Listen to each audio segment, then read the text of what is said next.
Lena had always been fascinated by antique mirrors. So, when she found the ornate, dusty frame in an old thrift store, she couldn't resist. It was beautiful, aged with time, with delicate silverwork framing the glass, though the reflection it cast seemed almost too clear, too sharp. That night, as she placed it in her bedroom, she felt a strange unease settle in. She glanced into it, expecting to see the dimly lit room behind her. But instead, her reflection stood still, almost unnaturally so. It stared back at her with a cold, empty expression, its eyes too wide, too vacant.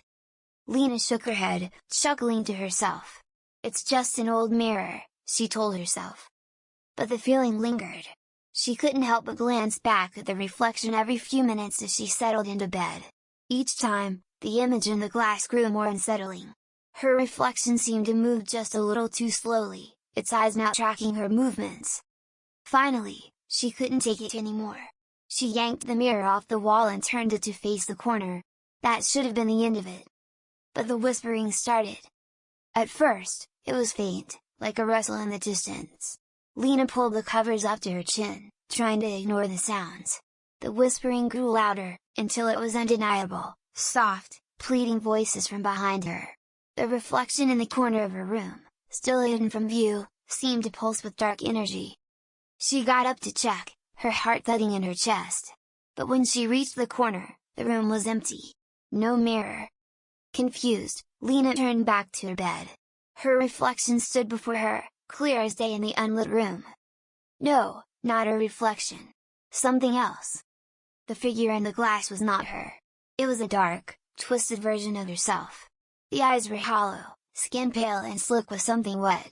The lips stretched into a horrific grin. Lena froze, her breath caught in her throat. Her reflection tilted its head as if considering her, its grin widening. Then, it opened its mouth. "Come closer." Before she could react, the mirror in the corner of her room shattered. Pieces of glass scattered across the floor like jagged teeth. Lena tried to run, but the whispering voices swarmed her, drowning out all sound except for the low, mocking laughter that echoed from every corner. When the police arrived the next morning, they found the room silent, the mirror gone. But in its place, the floor was covered in strange, dark marks, as if something had been dragged across the room. Lena was never found. And the mirror? It was in the store again, waiting for the next curious soul.